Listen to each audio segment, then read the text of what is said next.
Quem aí gosta do nosso quadro Papel Jornal, dá joinha, porque chegou a hora desse quadro delicioso, um dos favoritos de vocês e nosso aqui também. Eu sou apaixonado por esse quadro, até porque eu aprendo horrores com meu amigo Alexandre Calari e sua vastíssima coleção de gibis espetaculares. E hoje a gente vai falar de uma das revistas mais legais já publicadas no Brasil em todos os tempos, hein? Aventura e Ficção, da editora Abril. Vamos lá, Lê.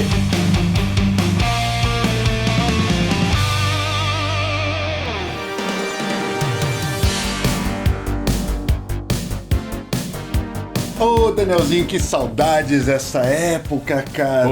Muito legal. Que revista boa. Nossa, é boa demais. Vou te falar uma coisa, galera, que a gente aqui no Brasil tem um histórico grande de antologias, né? Tinha revistas importantíssimas, Animal, Porrada, Heavy Metal. Muito da hora essa coisa que o brasileiro fez, né? Que também tem em outros lugares do mundo. Sim, claro. Né? Claro. Mas aqui foi uma coisa bem forte para diversas editoras, né? Muito. Desde sempre tem essa coisa da antologia sendo publicada. Desde a época do Gibi, do Guri e de outras e tal. E a Aventura e Ficção foi uma antologia, mas foi uma antologia muito curiosa, porque toda a primeira fase dela, ela era uma antologia essencialmente voltada para a Marvel Comics e seu material adulto. O título desse vídeo aqui, galera, não é clickbait, não, é Marvel para adultos. Porque a Marvel, caso vocês não saibam, ela teve um período que ela fazia aqueles magazines, aquelas publicações em preto e branco, trouxe mais ou menos na mesma época ali, um pouquinho depois da Epic Marvel. Então nesse período eles trouxeram muito material adulto. E na primeira fase de Aventura e Ficção, esse material foi compilado. A primeira fase, estamos falando de 3 edições, sim, propriamente. E Aventura e Ficção teve quanto tempo e foi de que ano a que ano, Ale? Foram 21 edições, publicadas de 1986 a 1990. Ah, pode crer. Eu não tenho ela completa na minha coleção, não, mas eu tenho algumas edições, porque é realmente uma revista espetacular, né, Alexandre? Olha, você separou alguns grandes destaques dela, que você, obviamente, tem ela completíssima, né? E essa é a primeira edição já? Essa é a primeira edição. Abre com essa capa espetacular dessa guerreira chamada Chandra. Capa do Joe Jusko, não? Joe Jusko, exatamente. A história é escrita pelo Lynn Graham, com arte do John Buscema e o próprio Joe Jusko. O grosso dessa publicação Marvel vinha de 3 revistas. Era a Marvel Preview, era a Savage Tales, que trouxe histórias do Khazar, de vários personagens, teve aqui também, e a Bizarre Adventures. E aqui, logo de cara, a gente tem 2 histórias com arte do John Buscema. Tem uma história curtinha de 2 páginas com arte do John Barney, aqui ó, Deus está conosco. É uma história de um protesto. Você tem todos os cristãos aqui numa palestra, Deus está conosco, tal. Aí eles saem numa tipo de uma passeata aqui, vão na biblioteca, pega a biblioteca e começa a queimar muitos livros. Olha só. Aí o Joe Barney fala, a violência tem muitas faces. Em 2 páginas ele diz muito. Mensagem muito forte pra caramba, e esse traço, olha que bonita a arte dele em PB também, né? É a época que ele picava muito. Agora a gente vai começar a falar um pouquinho das edições, vocês vão ver o elenco estelar que passou pelas páginas de Aventura e Ficção. É um negócio realmente impressionante. Alguns dos maiores gêneros dos quadrinhos foram publicados nessa edição. Eu fico muito curioso para saber, e um dia, não sei, se a gente tiver a oportunidade aí de reencontrar o Elcio de Carvalho, perguntar para ele como é que surgiu primeiro o nome, Aventura e Ficção, que é um nome meio genérico, né? É realmente um guarda-chuva ali que permite publicar qualquer coisa. E como era a seleção dessas histórias? Ele pegava essas 3 edições que estavam lá fora e escolhia para publicar aqui, para dar um caderno, ou vinha lá de fora? Como é que era feito isso, né? Essa curadoria. Seria muito interessante saber mesmo. Porque é uma curadoria muito boa, né? E ele tem até um texto do Elcio de Carvalho aqui logo no início, né? Ele hoje já há muito tempo proprietário da Mitos, nosso ex-chefe. E o personagem, Danielzinho, que foi um dos personagens recorrentes, não era bem recorrente, mas o que apareceu mais em Aventura e Ficção, digamos assim, foi esse cara aqui, o Vulcão. Escrito e desenhado pelo Will Jungkutz. Nunca ouvi falar. Não sei quem é esse cara, mas o Vulcão, ele era um personagem, ele e o hall de coadjuvantes dele eram personagens que viviam num futuro apocalíptico. Nessa primeira história aqui, ele começa com o Vulcão pé da vida, saindo andando e fala assim, porra, uma pizza, vocês querem que a gente vai buscar uma pizza? E aí você vai simplesmente sendo apresentado por um monte de coisa, ó, ele é atacado por um tipo de um lobisomem, ele é atacado por uma gangue de moleque maluco, e tudo, e ele vai reclamando o tempo todo que ele tá indo buscar o diabo de uma pizza. Uhum. E aí vai juntando uma galera, tem zumbi, tem... Que isso, Nossa, cara? ele enfrenta E ele uma vai epopeia aí pra enfrentando buscar todo uma mundo, pizza. até que chega no ponto que ele tá cercado, e ele tá lá reclamando ainda. Aí os amigos dele aparecem, metralha todo mundo tudo. e fala, porra, Vulcão, quando você aprender a sair de carro? É uma história, a saga do Vulcão, ela é bem humorada, saca? E vai desenvolvendo esse teor apocalíptico, digamos assim. Pode crer. Edição 2 começa aí com um cara que era um ilustre desconhecido no passado, mas hoje é um dos favoritos da galera. Senhor das Estrelas. Olha aí, que legal! Galera, no passado, o Senhor das Estrelas, ele era muito pontual pra ser gentil com o personagem. John Byrne desenhou, outros caras desenharam, tal. Ok, né? Tinha boas histórias. Mas ninguém sabia. Tinha uma fase do Englehart, né? Que ele fez certo sucesso também.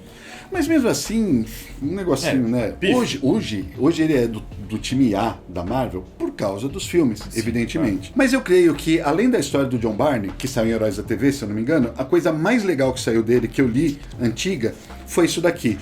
Que é O Senhor das Estrelas, A Bela e a Fera, desenhado pelo Bill Sienkiewicz. Olha isso! Cara, Que demais! Bill Sienkiewicz não tinha começado a transição dele ainda. Não, ainda era mais apegado ali a cara da Marvel, mesmo padrão, né? Mas, cara, olha isso. Não, Mano, o layout de página dele é um negócio uma infernal. arte que Arte espetacular. ela emulava bastante o Neil Adams, né? Eu acho que parece bastante. Só que, embora não fosse o Bill Sienkiewicz que todo mundo aprendeu a amar, ele já desenhava muito, Nossa cara. Ele Senhora. destruía aqui. Ele destruía. Olha essa sequência aqui, cara. Espetacular. Manda muito bem. E a maior parte da edição é justamente isso daí, né? O roteiro do Doug Monte, Bill Sienkiewicz com o Bob McLeod. E a história chama A Bela e a Fera. Você ainda aqui de quebra, você tem mais uma história do Vulcão, você tem uma história do Gene Colan e uma história desenhada pelo John Severin. A do Gene Colan também. O Gene Colan, ele fez muita coisa aí nesses magazines, mais voltado para terror, né? Que é mais a pegada dessa aqui também. Mandava demais, né? Mandava demais. É Gigante incrível. também. E uma capa belíssima também. Falando em capas belíssimas, a capa da terceira edição é do Paul Gulacy. Paul Gulacy, grande desenhista mestre Kung Fu, fazendo uma arte pintada aqui, linda. Pô, eu adoro o Paul Gulacy. Que ele Eu acho ele pica, muito cara. legal. Mas dentro a arte é do Val Myrick, que também não fica nada a dever, né? Um colosso. E esse Paradox, Danielzinho, ele era uma criação original aqui, se eu não me engano, do Mil Mantlo, que faz o argumento também, arte do Val Myrick, e ele era uma história de ficção científica. Ele era um agente camaleão de uma espécie de uma agência de polícia interestelar, e ele vai resolvendo casos. Muito, muito bacana isso, que de certo modo se assemelha a algumas ficções científicas guardadas as devidas proporções, mas tem uma pegada nas ficções científicas europeias que a gente já publicou, né? Tipo o Lone Sloane e o próprio Incal. Então querendo dizer que se essas ficções científicas europeias tivessem sido feitas na Marvel Comics dos anos 80, seria algo muito próximo de Paradox. Seria nessa pegada. Puta, que interessante, hein, cara? Agora tem uma coisa muito importante que aconteceu nessa edição também, que é a historinha de backup lá no fundo, que ela se chama A Tropa de 67, produzida pelo Michael Golden. É uma história curta, você está vendo que era só desenho com uma narrativa e tal, só que isso aqui foi muito importante, porque essa é a história que deu origem à série The Nun, que mais pra frente vai estrear Aventura e Ficção, mas esse foi o primeiro laboratório do Michael Golden, que foi um cara que lutou na Guerra do Vietnã, experienciou, vivenciou aquilo lá em primeira mão, trouxe as experiências dele e criou uma das séries mais fodásticas do período. The Nun é impressionante mesmo. Impressionante. Grande, né? Uma série grande, assim. Muito longeva, teve revista solo aqui. Ela estreia de fato na edição 11, então já a gente fala sobre ela. A edição 4 tem tudo a ver conosco, porque ela é estrelada pelo Heiku. Olha só, Heiku! Que em breve estará aqui. Ano que vem. Esse ano ainda tem Solomon Kane. Sim. Né? Em dezembro, final do ano, vai chegar o livro. Heiku, ano que vem, os textos originais do Howard. Essa história aqui, com argumento do Roy Thomas e arte do Sal Buscema com o Tony DeZuniga. E olha que interessante, muita gente critica o Sal Buscema, eu amo ele, amo de paixão assim, mas muita gente critica a maneira como os cenários eram pueris, o traço um pouquinho duro, as expressões todas iguais, enfim. Não vou entrar nessa... Não vou ceder a essa onda de discussão, mas aqui, ô Danielzinho, é a arte final do Tony DeZuniga. Aí o bicho pega. Tony DeZuniga é um dos melhores artes finalistas de todos os tempos. Olha que coisa linda ali. É um colosso, ele é um colosso, e ele tem uma ponte muito interessante com o nosso material aqui, porque ele é da mesma geração lá do nosso Alfredo Alcala. Ele é da Filipina, fez parte da famosa geração filipina que tomou de assalto o mercado norte-americano ali, e o Alcala foi um dos nomes mais proeminentes, né? E lançamos aqui em Walter. Olha que legal. Depois a gente tem aqui uma história do Steve Skitz, com arte do Ralph Rees. Steve Skitz fazia coisa lá na Marvel inglesa, né? Uma história bem curtinha. Okay, verdade. E de novo, uma história do Vulcão, que nem eu disse, é um personagem um pouco mais recorrente. Capa do Bob Larkin, que fez muitas capas para a Espada Selvagem de Conan na época. Quem está fazendo a coleção aí da Salvat vai ver muita capa lá do Bob Larkin. Próxima edição, que capa, meu Deus do céu. Olha o Norrin, que espetáculo. O Norrin, cara, meu... Nossa, ele é violento, não? Ele é violento. Puta que lá, merda, olha. É um cara que, se você procura ele na internet, você vê coisas dele desde os anos 50, né, quando fazia aquelas revistas bem macho man mesmo, com as mulheres seminuas e coisa do tipo. E aí ele conseguiu dar um pulo daquilo que ele fazia para a parte de fantasia, e ele encontrou uma casa muito forte na Marvel. Sim. Né, nesse período aqui. Eu acho que o Norrin, ele é contemporâneo lá do Frazetta, e ele conseguiu se reinventar e fazer trabalhos incríveis em todo esse período aí das magazines da Marvel. Ele é muito foda. Essa edição 5 aqui, ela é bem especial, eu tenho ela também, porque é uma história única, né? Diferente dessas outras aí, uma história inteira do Rei Arthur, do Doug Monk e o Bucemão. Puta que lá merda. Olha a primeira página. Você é louco, é muito foda. E o Buscema, evidentemente, a gente não cansa de falar dele. Fizemos um mestre da nona arte dele aí. Publicamos o Tarzan, dele e o Roy Thomas. Foi o nosso 100º quadrinho, esgotadaço na praça, exceto alguns exemplares que ainda tem na Amazon. Se você não garantir o seu, corre atrás, porque é brilhante. Deve ter uma outra coisa também em comic shops aí Brasil afora. Deve ter. Fica de olho. Se encontrar, garanto. Lembrando que esta edição que nós publicamos de Tarzan nunca mais volta, com o refinamento que nós trouxemos, com sobrecapa e tudo, nunca mais volta. Quando tiver uma reimpressão, vai ser uma coisa mais simples. Depois, não chora, galera, porque não vai ter mais. Olha que texto legal. Aqui, as duas faces do Rei Arthur, né? Que o próprio Bill Mantlo criou aí, contextualizando o período do Rei Arthur, porque a gente idealiza muito, né? Aquela coisa do Rei Arthur, e só quando você vai lá fora e você vê os castelos e as coisas assim, você entende que se o Rei Arthur viveu lá por volta do século VI ou VII, era tudo muito podre, sim, né? Sim. Não tinha nem ponte levadiça existia naquela época, os castelos eram, saca? Então o Bill Mantlo faz essa contextualização nesse texto aí. Que legal, que exemplar maravilhoso. E a 6ª edição também tem uma grande curiosidade, porque tem o Thor. Capa do Thor, história do Thor. Olha que legal. E esta capa do Thor, ela foi feita pelo Napoleão. Brasileiro. Napoleão 87, brasileiro, exatamente. Nesse período aqui, a editora Abril abriu espaço. Desculpa aí, galera, mas é a melhor maneira de falar essa frase. A editora Abril abriu espaço para caras que trabalhavam lá na redação, com destaque para o Napoleão, para o Watson Portela, fazer capas dos seus quadrinhos. E não era qualquer quadrinho, era inclusive quadrinhos Marvel. Então você vê o Watson fazendo capa, sei lá, para Capitão América. Uma coisa que nunca mais vai acontecer, saca? Mas que nesse período, durante uma breve janela, nós fomos brindados aí com artistas brasileiros fazendo as capas. Muito legal. E aqui nós temos essa capa muito bonita do Napoleão. Dentro é uma história do Thor, desenhada por quem? John Bolton. Olha, que é o John Bolton. Que demais. Desenhista de Marada Mulher Lobo e Dragão Negro. 2 lançamentos da editora Pipoca e Nanquim. Se encontrar por aí também, Garfa, que são espetaculares e muito relacionados a esse ambiente da Marvel adulta, da Epic Marvel e tudo mais, né? Marada tá esgotadaço. Saiu lá pela Marvel também, né? Teve reimpressão e agora acabou, né? Mas o Dragão Negro ainda se encontra. O Dragão Negro ainda tem, tá no finzinho da tiragem, mas ainda tem.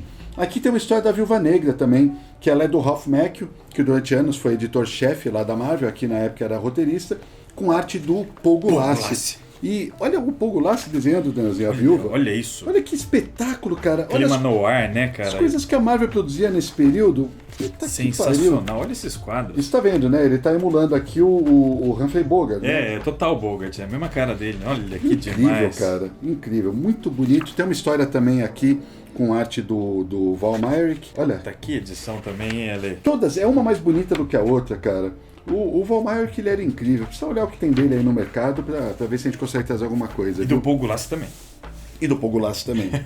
Finalmente, o personagem recorrente, que é o Vulcão, ele ganha uma capa, né? E essa capa não é de ninguém menos que o Joe Jusko. E o Joe Jusko, nada me tira da cabeça que ele pegou algum pôster do Schwarzenegger da época, mudou a cara. E pronto. E pronto. Foi que foi. Que parece, cara, parece o Comando para Matar, saca? Que é mais ou menos do mesmo período. Acho que foi uma coisa assim. E aqui tem uma história também com o próprio Alfred Alcala. E essa história do Alcala, ela é muito curiosa, porque o argumento é desse Rick Marshall. E é um texto ilustrado. Um texto ilustrado. Ah, olha só. Puta, mas ele é muito bom, né? Olha que coisa linda, cara. Pô, muito louco. Chegamos à edição número 8. Me arrisco a dizer que foi a que mais vendeu. Robocop na capa. Robocop no auge. No auge. Bombando pra caramba. O filme tinha acabado de sair, a Marvel ganhou os direitos de fazer a adaptação. Saiu lá fora numa edição especial, né? Então temos aqui o filme em quadrinhos. Meio homem, meio máquina, um tira total. Infelizmente, essas adaptações, elas nunca foram muito boas, né, galera? Você vê o Bob Arras, Javier Saltares, Alan Kuperberg e Tony DeZuniga. O time é bom. Sim, né? O time é bacana. Mas muito preso ali, né, no que tinha que fazer. Tá vendo? Né? Fica uma coisa que... Assim, o filme é excelente, eu amo Robocop até hoje. Acho que é um dos grandes filmes de ficção científica da história. Eles seguem a risca. No final da edição tem uma matéria, ó, Robocop, o filme. Aqui, ó. Olha, falando dos atores principais. Falando dos atores, exatamente. O Peter Weller, que fazia o papel do Peter Murphy, né? Nancy Allen. Então tem uma matéria bem interessante, ó, designs, falando sobre o diretor, Paul Verhoeven, naquela época tinha chegado há pouco tempo nos Estados Unidos. Uhum. Ah, matéria boa, pô, caprichada. Matéria caprichadinha. Então, uma edição legal que deve ter vendido uma barbaridade. Ah, com certeza. Nona edição. Nona edição, eles começam a fazer uma coisa interessante. Eu acho que começou em 86, o Aventura e Ficção, e meio que prenunciou o boom que teve até o final dos anos 80 e meados dos anos 90 de quadrinhos adultos. Nesse inteirinho foi saindo os quadrinhos do Alan Moore, os quadrinhos do Frank Miller, um monte de... as graphic novels, as coisas foram tudo acontecendo e tal. E de repente eu acho que a Abril compreendeu, essa é a minha opinião pessoal, tá, gente? Eu acho que a Abril compreendeu exatamente o que era essa nova seara de quadrinho que eles tinham. Aí eles, por exemplo, na edição 9, do nada, eles fazem essa chamada: Prazer e Morte com Frank Miller e outros cobras. Em determinado momento foi mais importante vender o nome do Frank Miller do que o personagem ou a história. É. Interessante, hein? Olha que coisa interessante de se notar. E o Frank Miller em si tem uma historinha bem curtinha. Com o Daniel O'Neill. Com o Daniel O'Neill, tá vendo? Uma historinha de 9 páginas. Entre os outros caras que temos o J.M. DeMatteis, aqui como Mark DeMatteis, né, sendo colocado com o nome do meio dele. Você tem o Steve Skitz de novo. Essa do Steve Bissette, cara, Steve Bissette, galera, o cara que, junto com o John Totleben, fazia o Monstro do Pântano com o Alan Moore, e ele tem uma das histórias que, na época, pra mim, foi uma das mais assustadoras que eu já li. Uma rã é uma rã. Eu lembro que eu, criança, lendo isso, eu fiquei impressionadíssimo, Danielzinho. E olha a arte. É terrorzão, assim. Terrorzão. Pô, que louco, hein? Terrorzão. Eu gostaria de reler pra ver qual que seria a minha impressão hoje. Mas mexeu comigo com a Lê criança. Muito massa. E essa edição também tem uma história escrita pelo John Arcudi, que é o roteirista do nosso Máscara. Máscara também tá esgotadíssimo, né? Foi um sucesso de venda aqui da editora Pipoca Nanquim. Se você encontrar, garanta a sua cópia aí. Mas olha que curiosidade legal. Tem vários autores da casa representados aqui em aventuras e ficção, né? Você vê que a gente só escolhe nata mesmo. Né? É, só nata e coisas que nos impactaram durante a vida como leitor aí, né? Pode crer. Talvez tenha um movimento inconsciente aqui na editora Pipoca Nanquim. Claro, né? São os nossos favoritos, né? 10ª edição. Uma edição irreverente. Olha que capa. Nós Howard temos Chaykin, né? Howard Chaykin fazendo Dominic Fortune. Argumento do Lin Wine. Olha a primeira página do Chaykin. Puta, o Chaykin é destruidor, cara. O Chaykin é um desses gigantes cara. que a gente tem que publicar um dia na editora Pipoca Nanquim ali. Ele é muito foda. E o Chaykin, ele veio estilizando o traço dele ao longo dos anos. Hoje, as coisas mais modernas dele, ele fez muitas coisas pra Marvel até. Sim. Às vezes eu olho e falo assim, eu gosto. Não sei. Às vezes é meio esquisitinho. Às vezes fica meio esquisito e tal. Mas quando ele estava nesse processo, em vias de, Quando ele tava fazendo o Times Square, quando ele tava fazendo o Black Keys e tal, que ele tava na transição, eu achava gênio. Pô, é monstruoso ali. E as coisas antigas dele são brutais, cara. Dominic Fortune, um personagem no esquema pulp. Você tem aqui também, uma história do Herb Trimpe. Herb Trimpe, que desenhava o Hulk lá atrás, nos anos 70, o pessoal reclamava bastante da arte dele naquela época. Mas olha ele fazendo aqui, cara, como mesmo um cara como o Herb Trimpe tinha uma arte bem dura, quando ele pega e vai fazer uma história dessas mais adultas, de magazine e tal, olha que coisa linda, cara. Ah, muito bonito, desenho honestíssimo. Muito olha bonito. esses aviões, a perseguição, mó fluido, né? Fecha com uma história do Stan Lee e do Romitão. Olha só. John Romita aqui, fazendo um traço bem diferenciado também. Bem diferente. A história de essas mulheres são tipo umas amazonas. E você não mencionou, mas a segunda história dessa revista tem arte do Frank Miller. Ah, é, com o Lynn Graham, que fez justamente a Chandra. É Lynn Graham ou a? Boa pergunta, Danielzinho. Não conheço. Eu não sei. não me Responda aqui nos recordo. comentários, por favor. Pois é, a gente vamos dar uma pesquisada. Agora, Danielzinho, vamos para a edição 11. A Vamos edição 11 em si, ela traz a estreia do Denan, que nem a gente falou. Lá na número 3, era só uma historinha de 3 páginas, que acho que reverberou muito bem nos Estados Unidos, e o Michael Golden ganhou a sua série. Para mim, Alexandrinho pequenininho lá em 1988, consumindo essas coisas, várias coisas estavam acontecendo para mim. Por exemplo, eu assisti o Platoon na mesma época que Platoon do Oliver Stone, que na mesma época tinha uma série que passava no SBT chamada No Combate no Vietnã. Eu comecei a ler essas edições aqui e pouco a pouco eu fui tomando contato com um negócio chamado Guerra no Vietnã, que até então eu só conhecia por causa do filme do Rambo. Tô falando que tudo saiu ao mesmo tempo, tá, gente? Tô falando que eu consumia ao mesmo tempo essas coisas. Você se interessou pelo tema também, né? E fui me interessando cada vez mais. E o Denan, que eles chamaram Conflito Traumático do Vietnã, foi uma HQ muito importante. Depois ela vai sair por um período em aventura e ficção. Depois ganha revista solo aqui no Brasil. Foram acho que 19 edições.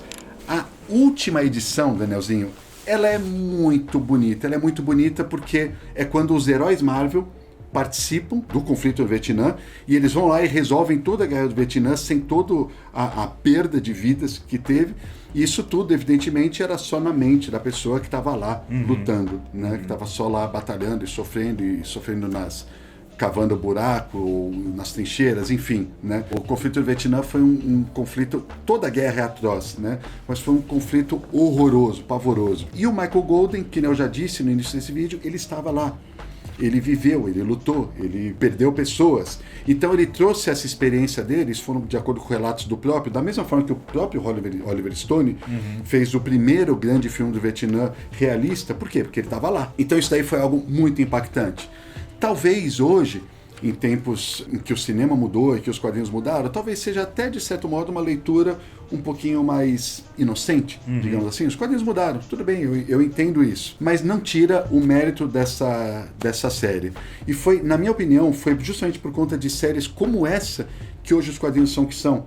Porque foi um movimento que teve desses artistas nessa época que começaram a empurrar os quadrinhos cada vez mais pra frente, né, trazendo temas pertinentes e tal. Foi um baita de sucesso e uma série importantíssima. Puta, que da hora, bicho. E na sequência dessa primeira parte do Denan, tem uma história do Larry Hama, que é um cara que eu gosto muito. Ele fazia G.I. Joe. Ele é um discípulo, ele foi colaborador do Hollywood por muito tempo, né? Sim. Um dos grandes defensores do método do Hollywood e tal. Fecha com uma história do John Buscema, ó. Essas antologias, elas são muito legais para apresentar uns artistas novos também, né? Serve muito pra gente abrir a cabeça, né? Com certeza, Danielzinho. Na edição 12, essa capa maravilhosa de fantasia, mas vem escrito embaixo, ó, Denan, a tragédia continua, para indicar que vai ser uma coisa recorrente. A gente tem de volta aqui Gene Colan com Alfredo Alcala, uma combinação espetacular. Você tem Herbie Trimpe. Dá uma olhada aqui, cara, nessa história. Olha o Gene Colan, arte finalizado pelo Alcala, e você consegue perceber, por mais personalidade que o Colan tivesse... mas dá pra ver o Alcala dá pra total. ver o Alcala total. aqui, cara. Ele tinha um nanquim muito expressivo, muito particular, muito né? forte. Olha que coisa linda, Demais. Cara. E aqui, na edição 13, uma capa um pouco mais genérica, a gente tem a última edição de fato, que não fecha a fase Marvel, mas é a última edição que só tem coisa da Marvel. A primeira história escrita pelo Bill Mantlo, depois tem o Larry Hama de novo, tem mais um Denan aqui, passe de 3 dias, uma história muito boa, em que os caras eles têm aquela folga, né? O que eu vou fazer com a minha folga? Eles saem lá, vão no cinema e tal, não sei o que lá. Só que mesmo na folga deles, a merda acontece. Puta tá vendo? vida. Porque você tinha ataques nas cidades, o grosso da guerra se desenrolava evidentemente na selva, mas vira e mexe as cidades onde só tinha civil acabavam sofrendo, padecendo aí com o que ocorria, com o conflito que ocorria. É o que eles testemunham aqui em primeira mão nessa história. Agora aqui, a partir da edição 14, nós temos uma mudança de paradigma. Material Marvel ainda tem, mas a aventura e ficção começa a apresentar também histórias de brasileiros e mistura material da Marvel, daquelas revistas que eu já falei, a Marvel Preview, a Savage Tales e tal, com material da CMOC. Olha só. Olha que loucura. mistureba, né? Mistureba. Então, capa do Rodival Matias, uma capa muito bonita. A primeira história sendo do Watson Portela, que nessa época trabalhava lá na redação da Abril. Aí você tem duas histórias da CMOC, uma do Victor Mora, do Alfonso Fonte, e a segunda, Alvar Meyer. Olha só, do Brett e do Carlos Trillo. Que louco! Que louco, né? Que demais! E fecha com uma história Marvel, desenhada pelo Jorge Pérez. Nossa, quadrinho brasileiro, argentino e norte-americano na mesma edição. Agora, eu queria muito saber como é que funcionava nessa época as questões dos licenciamentos disso, Danielzinho. Como é que você pega e coloca... Já estamos aí em 1989, acredito, por aí, indo para os anos 90. Como é que os caras faziam isso? Pois é. Muito louco, cara. Que louco, que bizarro. Como é que monta essa edição? Aí que tá, né? Ah, vamos colocar uma história do Henrique Brett com outra do Jorge Pérez e vai fazer sentido, né? E vai fazer sentido, o público vai entender. Muito legal, né? Muito massa. Que mudança interessante de linha editorial, né? A mudança aqui, ó, olha que legal. Você tem uma capa que, embora seja arte pintada, não é das mais bonitas, é do Jusco, né? Mas eu não gosto do rosto dela, mas eles fizeram um retoque. Procure aqui, Victor Mora, Michael Golden, Alberto Breccia e Antônio Segura. Porra, cara. Que demais, hein, Ale? Puta vida, olha só, você lendo lá no final dos anos 80, de repente você vê uma história espetacular desse gênio aqui chamado Breccia. Olha isso. Rompendo todos os padrões, sendo diferente da própria linha que você tinha lido até agora, né? E se você para e pensa, foi um movimento muito audaz da editora Abril. Por quê? Imagina eu, um garoto, lá com seus 12, 13 anos de idade, que está habituado a ler Marvel e DC, está consumindo material Marvel e todo mês chega um material Marvel adulto. Então chega histórias do Thor, chega histórias, sei lá, do Senhor das Estrelas, chega histórias da Viúva Negra, do Khazar, enfim. E esse material vai chegando e no meio disso você encontra coisas como o conflito do Vietnã, você encontra umas outras paradas. Ok, mas tudo mais ou menos com a mesma pegada. Uhum. De repente, na mesma revista, você tem uma mudança completa de paradigma. Na época você gostou? Eu amei. Porque deve ter tido resistência também. Eu amei. Eu olhava e falava, que é isso? Não, peraí, cara. Vamos ver. Eu gostava dessas coisas. Eu sempre adorei a antologia. Uhum. Né? Eu adoraria publicar uma antologia no Pipoca e Nanquim. Adoraria mesmo. De poder salpicar as coisas aqui. Eu vou pegar uma daqui, uma daqui, uma daqui, uma daqui. Eu vou fazer a melhor revista de todos os tempos. Pô, ia ser o meu sonho. Talvez eu faça um dia isso daí, mande imprimir numa gráfica e guarde só pra mim. A ideia é muito boa. Não precisa ser só pra você de jeito nenhum. Isso daí serviu de grande porta para, entre outras publicações, não vou jogar o mérito só para essa, mas abriu a minha percepção, digamos assim. Para mim foi importante e eu creio que para outros leitores da minha idade também foi. Fantástico, ali, fantástico. E essa foi a edição 15, então, temos apenas 6 para encerrar essa publicação histórica, hein? O que mais tem aí? Edição 16, você tem Walter Simonson fazendo a adaptação do Cortador de Grama do Stephen King. Que história! Eu amo até hoje isso daqui. E olha a sequência, o Simonson fazendo o cara do Cortador de Grama. O conto já é espetacular, uma das melhores coisas que o Stephen King já escreveu. Sim. Aí sim. Ilustrado pelo Simonson. Olha aqui. É louco. E ele, cara, ele faz exatamente o que é o conto mesmo. Ele não mede aqui, ele não dosa nada. Olha o cara peladão, comendo a grama. Olha que coisa bizarra, igualzinho é o conto, o cortador de grama andando sozinho, o cortador de grama desvia, mata a porra da marmota aqui, ou os bichos, sei lá que bicho que era esse, e aí ele vai lá e abocanha também, tá ligado? É muito da hora. Espetacular. Espetacular. Olha esses layouts do Simonson, como ele usa o branco, né? Que quadro é esse ali? Olha que fantástico. Incrível. Incrível. Gênio. Onde que tá esse material, cara? Marvel, onde é que tá esse material? Vocês tinham que lançar isso aqui, cara. Tinham que compilar todo esse material incrível e publicar. Na sequência do Simonson vem um Milo Manara, cara. Porra, fala sério, cara. Olha essa arte do Manara. O Manara a gente publicou aqui o Rei Macaco dele. Vem mais Manara o ano que vem. Já tá garantido. Vai ser de arrepiar. E, de novo, tem uma história do John Arcudi, do Máscara aqui, ó. Puta, que legal, olha que revista. Revistaça, cara, não tem, é irretocável. Muito legal. E que capa também maravilhosa. Meu Deus do céu, que título legal. 17. Eu me recordo quando eu comprei esse daqui na banca, cara. Foi uma capa que pode ser meio cheesy hoje em dia, mas que pra mim na época foi impactante. O melhor do quadrinho mundial. Meio esquisita, né? Parece quase um anúncio, né? Um teaser. Pode crer. Você tem aqui Frank Capra, um baita de um personagem que abriu, publicou o graphic novel deles e tudo. Você tem uma história do Eloy Carlos Níquel com arte do Mozart Couto. O Nick, eu acho que ele desenhava pra cacete, não tanto quanto o Couto, né? Sim. Mas desenhava pra cacete. Aqui tá uma união de dois gênios do quadrinho nacional. De novo, o John Arcudi. Aí você tem a dupla Deodato Borges e Deodato Filho. Hoje é o Mike Deodato, fazendo o verso-reverso. E você tem de novo o Antônio Segura e o José Ortiz fazendo o Morgan. Morgan é um puta de um personagem também. Olha o Deodato, cara, nessa época. Olha a arte realista dele, que anos depois ele retomou ela lá nos Thunderbolts. Sim, Deodato é muito fera, né? Sempre foi, né? Sempre foi muito bom, muito acima da média. Olha aqui o Morgan, cara. Espetacular. Espetacular, do Ortiz e do Segura. Edição 18, estamos encaminhando aqui pro final. E aqui você tem, de novo, bastante gente, né? Mas você tem o Mozart Couto fazendo essa história aqui no Magazine. Já tinha sido publicada. Quando a gente fez um papel jornal da Presa Editorial, eu até cheguei a comparar essa revista, que ela já tinha sido publicada lá, mas aqui no Magazine os caras cortam a última página. Você lembro disso. E aí você tem de novo o Frank Capra, do Manfred Sommer, de novo o Morgan, do Ortiz e do Segura. Então você tem várias histórias curtas, continuando essa ideia de antologia, né? Muito legal. Capa também bonita pra caramba. Eu me lembro muito dessa capa aqui. Olha só, a minha edição aqui tá rasgando, a minha edição 19. Que pena, né? Porra. Frank Capra de novo. Olha que interessante essa daqui, Danzinho. Falta de força. A arte final do Marcelo Campos. Olha só, legal, que massa. Né? Marcelo Campos, depois que fundou a Quanta Academia de Arte, né? Uhum. Com um baita de um time ali, importantíssimo para os quadrinhos, uma pessoa muito querida. Edição 20. Penúltima. Voo livre do Watson Portela. O Watson Portela foi publicando bastante coisa aqui, né? Ele encontrou um bom veio aí pra jogar as histórias dele. Ele fez muita coisa. Eu gosto muito daquela série dele, Paralelas. Sim. Sabe, Paralelas foi ótimo, cara. Eu tenho várias edições que foram publicadas, até inclusive em revista própria. Aí você tem de novo o Ortiz e o Segura, né, na primeira história. Eles começaram realmente a ser sustentáculos aí dessa fase final. Sim, né? E não tem mais muita coisa da Marvel, parece, né? Foi ficando cada vez mais pontual. No finzinho foi escoando. Uhum. Olha, a época tava saindo o filme do Batman, tá vendo? Ó? Eles Sim. têm anúncio. Legal esses anúncios também. Mas infelizmente a revista aí se encaminha pro final. Gostaria que ela tivesse durado mais.